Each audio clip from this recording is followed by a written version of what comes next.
You used to believe your life was settled. Not perfect, not exciting, but solid. The kind of life that doesn't shake when a wind passes through it.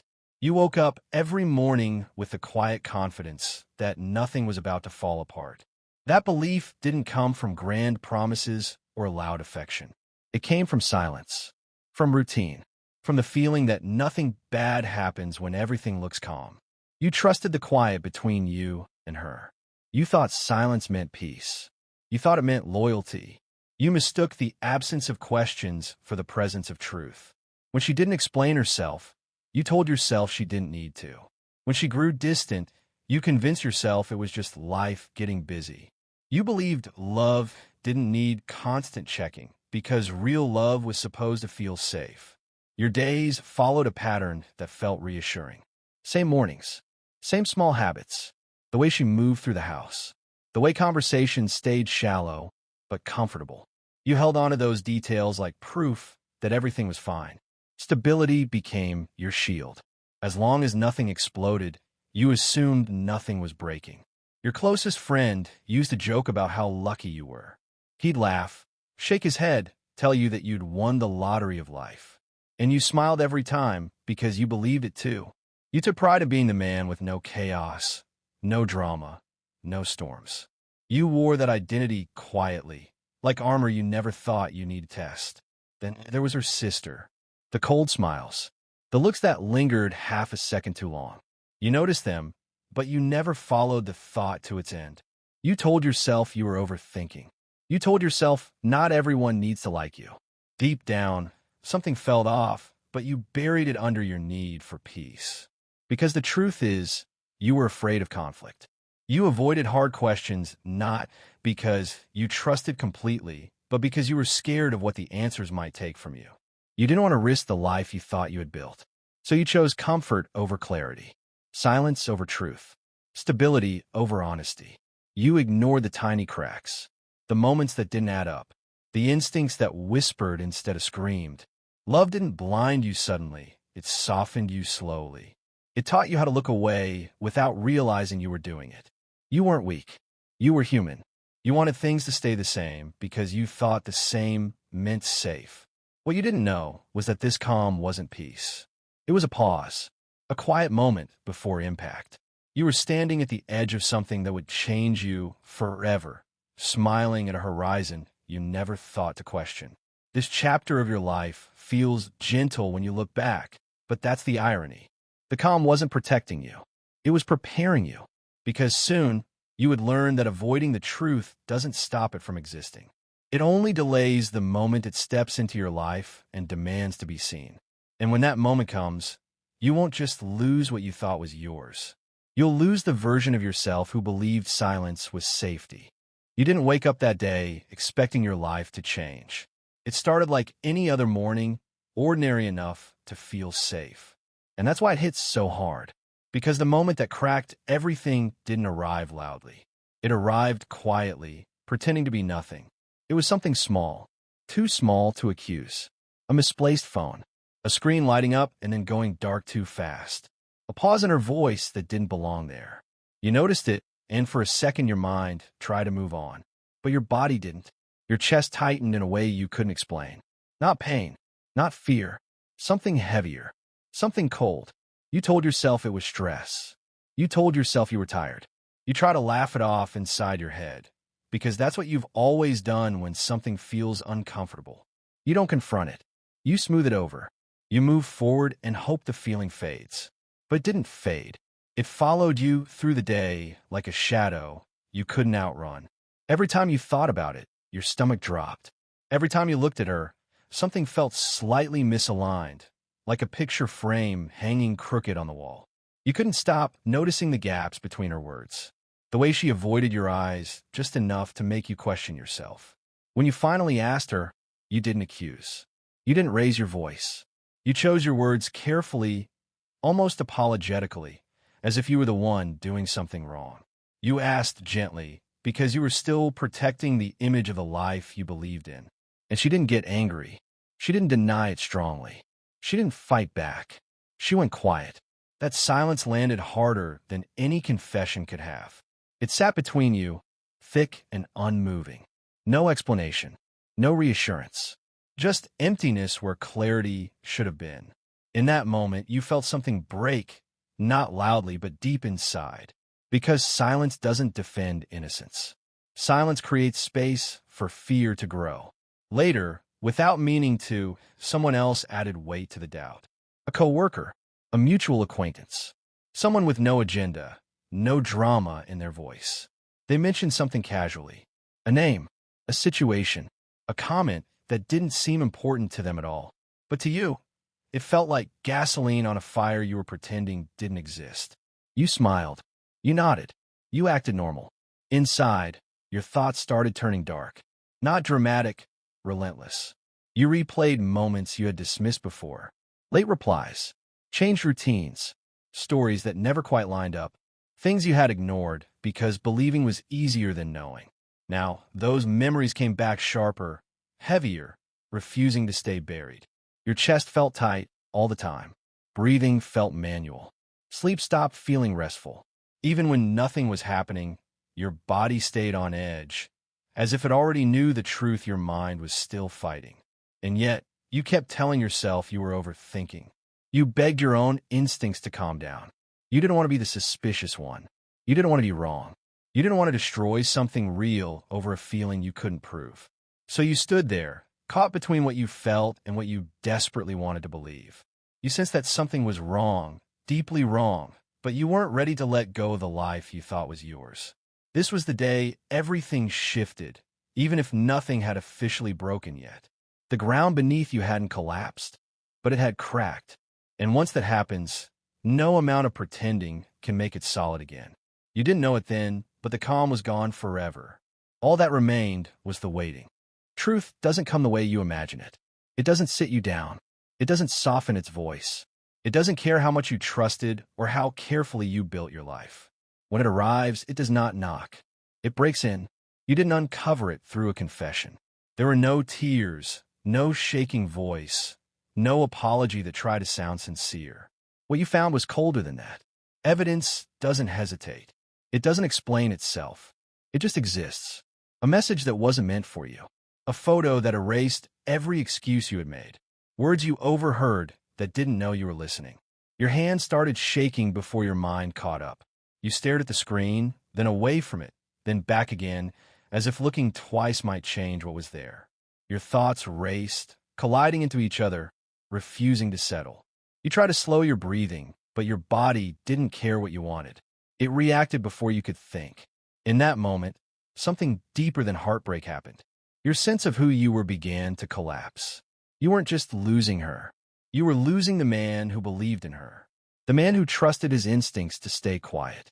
The man who thought he understood his own life. You saw how long it had been happening. How intentional it was. This wasn't a mistake. This was a hidden life, carefully protected behind your back. She wasn't confused. She wasn't trapped. She was choosing herself again and again, and she was strong enough to lie, but too weak to be honest. The antagonist wasn't a villain standing in the dark. She was something more disappointing than that. Selfish, emotionally fragile, someone who wanted comfort without responsibility, affection without accountability. Not evil, just empty in the places where loyalty should live. And then there was the other person, the one she crossed the line with. Not a stranger, not a shadow. A real face, a real presence. Someone who smiled easily. Someone who knew you existed and stepped forward anyway. Seeing that reality didn't make you angry. It made everything feel smaller, cheaper, like your pain had been reduced to something casual. You expected rage. You expected to explode, to shout, to demand answers. Instead, you went numb. It was like your emotions shut down to protect what was left of you. The world didn't stop moving, but you felt disconnected from it. Sounds became distant. Time slowed in strange ways. You could hear your own heartbeat, steady and indifferent, as if your body was reminding you that survival doesn't ask permission. You didn't cry right away. You didn't collapse. You just sat there, staring into nothing, trying to understand how a life could end without a single dramatic moment. No final argument. No clear goodbye. just the quiet realization that everything you trusted had already been dismantled behind the scenes. Your mind replayed memories differently now. Conversations took on new meanings. Silences grew louder. Every time you defended her in your head, it turned against you. You saw how you had been present while being excluded, how you had loved honestly while living inside a lie. What hurt most wasn't just the betrayal. It was the humiliation of knowing you were faithful to a story that was already over. You were loyal to a version of your life that no longer existed. And in that numb stillness, the truth settled in.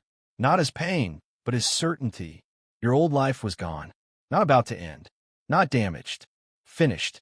The routines, the future you imagined, the identity you wore with quiet pride. All of it belonged to a past you could never return to.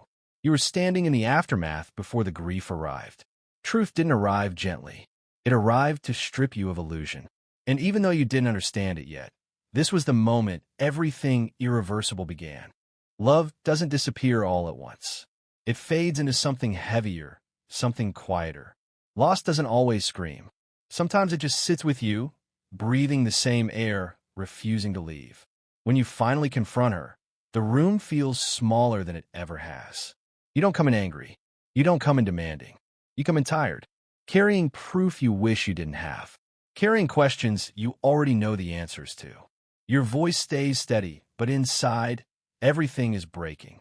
She doesn't meet your eyes. Not really. Her words come slow, spaced out by long pauses that say more than the excuses ever could. She explains without explaining. She admits without owning it. Half-truths fall between you like weak bridges, and you already know none of them can carry your weight. You listen to every word through pain. You notice how she looks away when things get real. How her shoulders tense when you mention specific moments. How silence keeps stepping in to save her when honesty would cost too much. And the hardest part is realizing she isn't fighting for you. She's fighting to feel less guilty. You thought betrayal would feel like rage, like fire in your chest, like something loud and uncontrollable. But it doesn't. It feels like grief, like standing at a funeral where the person you're mourning is still alive, just no longer yours. Anger would be easier. Anger would give you energy. Grief just takes. You start questioning everything, not just her choices, but yourself. You replay every mistake you've ever made, every time you were distant, every moment you chose peace over confrontation. You wonder if being calm made you invisible, if being loyal made you predictable, if loving her the way you did somehow made you easy to replace. That's when someone older steps in, not to fix anything, not to take sides, just to sit with you. A mentor, a family member, someone who has lived long enough to recognize this kind of pain. They don't lecture you.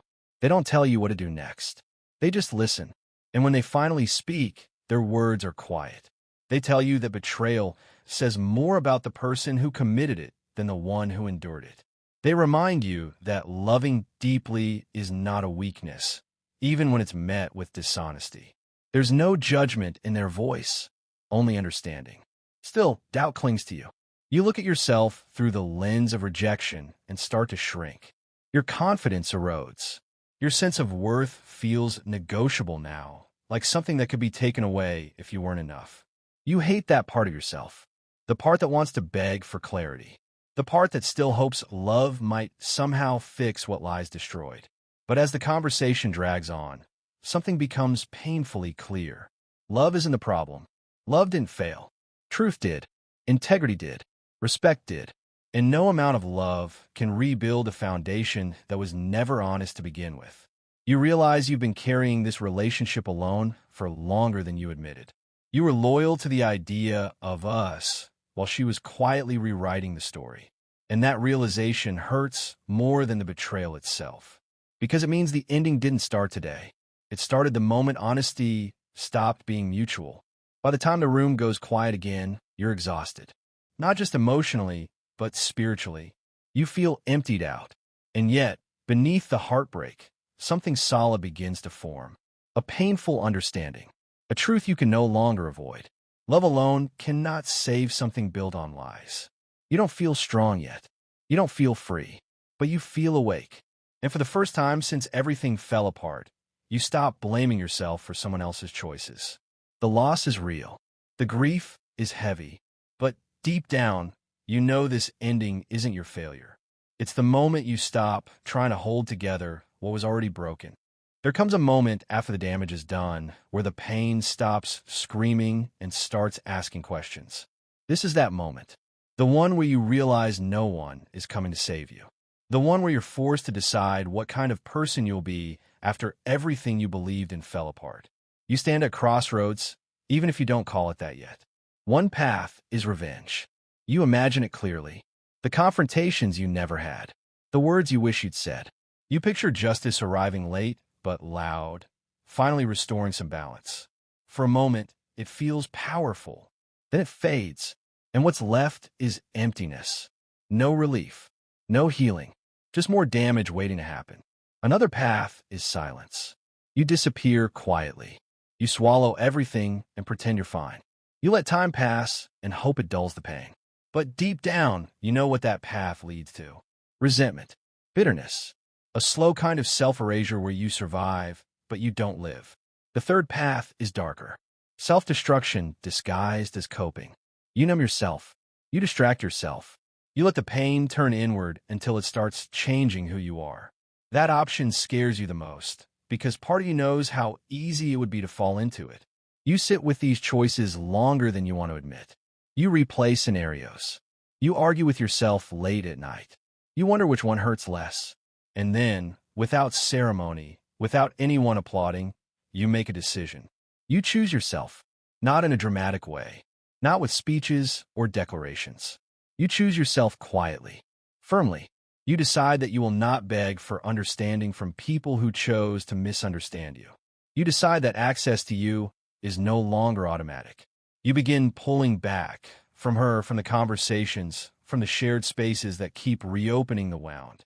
You don't do it to punish anyone. You do it because staying close is destroying you. That's when someone questions your choice. A neutral voice. Someone who says they're just being practical. They tell you that cutting people off is extreme. That you should be more flexible. That distance won't fix anything. Their words force you to explain yourself out loud. And for the first time, you hear how serious you sound. You tell them you're not running. You're protecting what's left of you. You say that boundaries aren't cruelty, they're survival. You don't raise your voice. You don't argue. You just state it. And when you're done, you realize something important. You're not asking for permission anymore. Inside, your inner voice begins to change. It's still tired, still wounded, but it's no longer pleading. It stops asking why you weren't enough and starts asking what you need now. That shift is subtle, but it matters. It's the difference between drowning and learning how to float. You still feel broken. That doesn't disappear overnight. You still wake up with heavy thoughts. You still grieve the future you lost. But you're no longer negotiating your worth with people who couldn't see it. You stop explaining your pain to those who minimize it. You stop shrinking to keep others comfortable. This choice doesn't fix your life. It defines it. Because for the first time, you act without hoping it will make someone else change. You act knowing it will change you. You step away from the chaos, not because you're healed, but because you refuse to keep bleeding in places that cause the wound. This is where transformation actually begins. Not when you feel strong, but when you decide that even in your weakest state, you deserve honesty, peace, and distance from what broke you. You don't feel victorious. You feel calm in a new way, a grounded way. And that's how you know this choice is different. You didn't choose revenge. You didn't choose silence. You didn't choose destruction. You chose yourself. And from this point forward, even though the pain is still there, you're no longer lost inside it. You are walking out, slowly, imperfectly, but on your own terms. Rebuilding doesn't happen in light. It happens in the dark, when no one is watching and there's no applause waiting for you. This is what life looks like after separation. Quiet, empty, honest in a way that hurts more than chaos ever did. The nights are the hardest. Sleep doesn't come easily anymore. When it does, it's shallow, easily broken. You lie there staring at the ceiling, replaying moments you wish you could edit out of your life. Your phone feels heavier than it should. Some nights, you pick it up without thinking. Your thumb hovers where her name used to live. You tell yourself it's just habit. But deep down, You know it's loneliness asking for comfort. Days feel long and strangely fragile. You function, but everything takes effort. Small tasks drain you. Silence fills rooms that used to feel warm. And yet, somewhere inside that silence, something new begins to form. Not happiness, not peace. Strength. Slow, quiet strength that doesn't announce itself.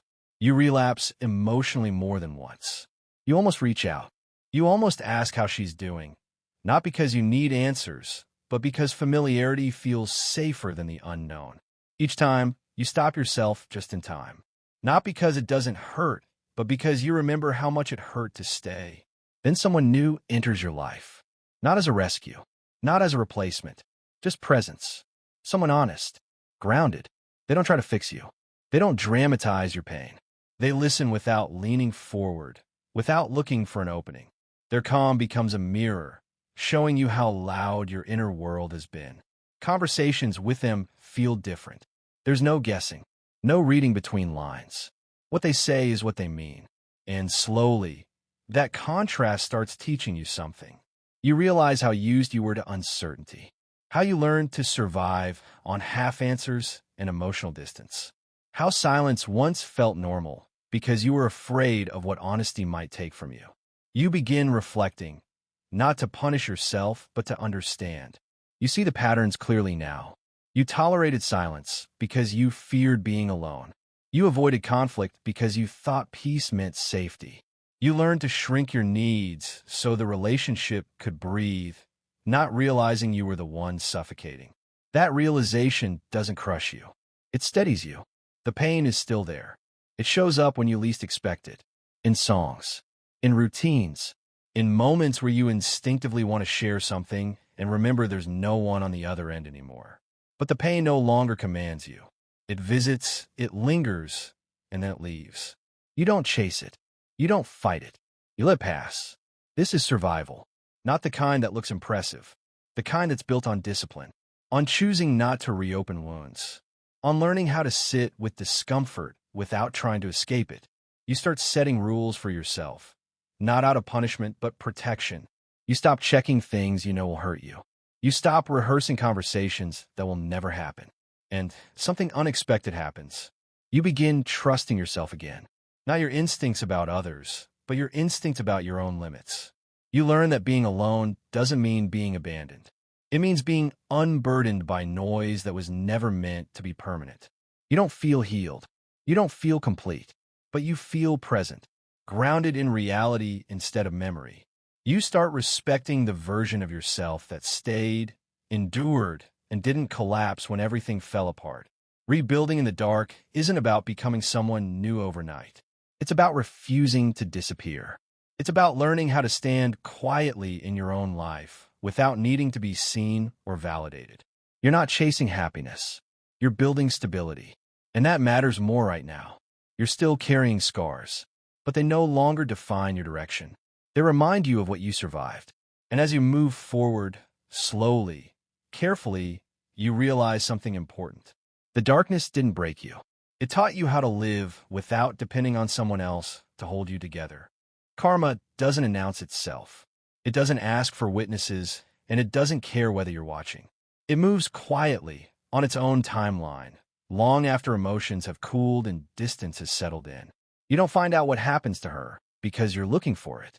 You hear it indirectly, through fragments, through people who don't know how much weight their words carry.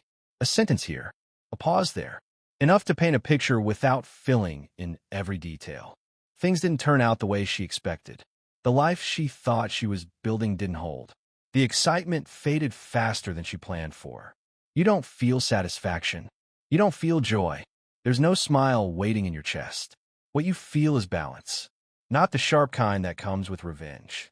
The quiet kind. The kind that tells you the world noticed. That actions left fingerprints. That choices didn't vanish just because you stepped away. For the first time in a long while, something inside you relaxes.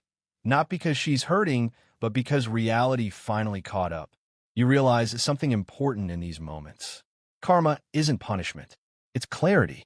It's the slow arrival of understanding when there's nowhere left to hide. It's regret forming after denial runs out of energy. It's realizing too late that what you threw away was real. And none of that required you to say a word. When you face her one final time, it's not dramatic. There's no build-up, no tension filling the room. You don't rehearse anything. You don't bring evidence or questions. You already know the truth, and you've made peace with it. She looks different now. Not physically, emotionally. Less certain, less guarded, like someone who has started to feel the weight of their own decisions. She tries to speak, but you notice how carefully she chooses her words. The confidence she once had is gone. You listen, calmly, detached but not cold. You don't interrupt. You don't defend yourself. You don't correct her version of events. You've learned that closure doesn't come from agreement. It comes from acceptance. And you've already accepted what this was. When you speak, your voice is steady, not sharp, not emotional. You don't accuse her of betrayal. You don't remind her of the pain. You don't need to. You simply make it clear that this chapter is over, that there's nothing left to discuss, that you've moved forward, not because you forgot, but because you understood.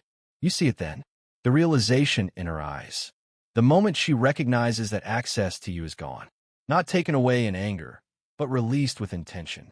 That loss hits differently. There's no one to argue with, no one to blame, just the quiet awareness that something meaningful ended, and it ended for good. And in that moment, you feel how far you've come. There was a time you would have needed her to feel remorse, a time you would have needed justice to be loud and visible, a time you would have needed her to understand your pain for it to feel real. You don't need any of that anymore. You walk away without looking back, not because you're above it, but because you're done carrying it. Karma spoke without raising its voice. It didn't restore what you lost, but it restored something else, your faith that integrity matters, even when it costs you in the short term. That truth has weight. That lies don't age well. You don't feel victorious. You feel grounded, mature in a way that only comes from enduring something you didn't deserve and refusing to let it turn you bitter. This isn't forgiveness. It's finality. And as you step forward, you realize the most powerful part of this entire journey wasn't watching consequences unfold. It was reaching a place where you no longer needed them to. You didn't win. You grew. And that growth speaks louder than any revenge ever could. You don't recognize yourself anymore. And this time, that realization doesn't scare you. It steadies you. When you look back at the man you were at the beginning of this story, you don't feel shame. You feel understanding. He wasn't weak. He was untested. He believed stability meant silence, and love meant endurance. He thought holding things together mattered more than asking whether they were worth holding at all. That man avoided discomfort because he thought peace was fragile. He trusted too easily, not because he was foolish, but because he wanted to believe life could be simple if he tried hard enough. He ignored cracks because he didn't know they were warnings. He thought loyalty meant staying quiet, even when something inside him was asking to be heard. You're not that man anymore. Now, you know the difference between calm and avoidance. You know that silence can be a shelter or a weapon. You've learned that love without truth is just attachment wearing a familiar face. And you've learned all of this the hard way, through loss that stripped you down and forced you to rebuild from the inside out. You see your flaws clearly now. You admit them without flinching. You stayed too long. You asked too little. You were afraid of being alone, so you made yourself smaller to keep someone else comfortable. But you don't punish yourself for those truths. You respect them. They taught you where your boundaries should have been and where they will be from now on. Your values feel different now. Sharper, more intentional. You don't chase connection at the cost of self-respect anymore. You don't confuse intensity with intimacy. You don't offer loyalty blindly. You offer it where it's earned. And most importantly, you no longer abandon yourself just to be chosen. People around you notice the change, even when they don't know how to describe it. Your closest friend doesn't joke the same way anymore. There's more respect in his voice now. Less teasing, more pause. He sees that you're quieter, but not withdrawn. Present in a way that doesn't ask for approval. The older mentor notices it too. They don't say much. They don't need to. A look, a nod, a simple comment about how you carry yourself now. They see what you've built from the wreckage, and they know the cost. That kind of recognition doesn't inflate you. It grounds you. Even her sister, with the cold smiles you never understood, reacts differently when paths cross. There's hesitation now. Distance. You don't read into it. You don't need to. You've stopped searching other people's reactions for validation. You're not happy in the way stories promise. There's no clean ending here. You still carry scars. They show up in quiet moments, in memories that surface without warning, in the way your chest tightens when trust is tested. But those scars don't weaken you. They define your strength. They remind you that you survived something that could have hardened you and chose not to let it. You rebuilt your identity without pretending nothing happened. You didn't erase the pain. You integrated it. You learned how to stand firmly in who you are without needing to prove it. You learned how to walk away without anger, how to stay alone without feeling empty, how to respect yourself even when no one is watching. The man you became isn't louder. He isn't colder. He's clearer. He knows what he deserves. He knows what he will no longer tolerate. He understands that love should feel honest, not confusing. Safe, not conditional. He doesn't chase peace by avoiding truth anymore. He chooses peace by facing it. This transformation didn't come with victory music or applause. It came slowly, through restraint, through discipline, through choosing dignity when pain tempted you toward bitterness. That's why it lasts. You didn't become someone flawless. You became someone real, strong with scars, grounded with history, awake in a way you weren't before. And as you move forward, you don't pretend this journey made you untouchable. It made you aware. It made you honest. It made you whole in a way comfort never could. This is the man you became, not because you were betrayed, but because you chose to grow instead of disappearing inside it. Silence used to feel like a weight pressing against my chest. It wasn't just absence of sound. It was absence of proof, absence of certainty, absence of control. I spent years bending myself around it, listening for cues I didn't understand, pretending that peace meant quiet, that trust meant ignoring the gaps. I learned the hard way that silence can hide truth, but it can also hide your own voice if you let it. Betrayal didn't teach me about her. It didn't teach me about what love should feel like. It taught me about myself, about how much I could endure without losing my core, about how I could be honest with my own heart, even when someone else wasn't, about how self-worth isn't measured by loyalty received. It's measured by the boundaries you keep, by the respect you refuse to surrender, by the courage it takes to walk away when the story you believed in is no longer real. I won't lie. The quiet moments after it all were the hardest. The nights when your mind circles back to the one you trusted, the one who smiled while creating distance. The mornings when the absence feels bigger than any presence ever did. But through that, I discovered something I didn't know I needed. Clarity. I discovered that being alone doesn't mean being empty. It means being whole in your own company. It means your value doesn't shrink because someone else failed to see it. I don't fear silence anymore. I welcome it now. I understand it. Silence doesn't own me. It doesn't manipulate me. It doesn't make me doubt myself. I've spoken to it, faced it, walked through it. And on the other side, I can finally hear myself. The real me. The version of me who doesn't bend to fill the spaces someone else left behind, who doesn't negotiate his peace for the comfort of others, who doesn't mistake stillness for stability. I walk forward alone, but I am not empty. I carry my scars, yes, but they're mine. They remind me of what I endured, what I survived, and the strength I built in the process. I move carefully, but I move with confidence. Not the naive confidence of a man who believed life could always be controlled, but the quiet, grounded confidence of someone who knows his worth and refuses to relinquish it again. You might think that walking alone means giving up, that it means a void where connection should be. But it isn't that. Walking alone can be a statement, a proof, a declaration that you will not compromise your peace, not even for what once felt indispensable. Silence no longer dictates the terms of my life. I do. So, if you're listening, know this: betrayal doesn't have to break you. Silence doesn't have to own you. Pain doesn't have to shrink you. You can endure it. You can sit with it. You can rise through it. And when you do, the person you become is not someone who hides from the world, There's someone who has seen it clearly and still chooses to stand tall. This is how I end my story. Not with a bang, not with revenge, not with answers I never received. I end it quietly, firmly, completely, with the understanding that I am enough, that I am whole, and that nothing, no absence, no lie, no silence can ever take that from me again.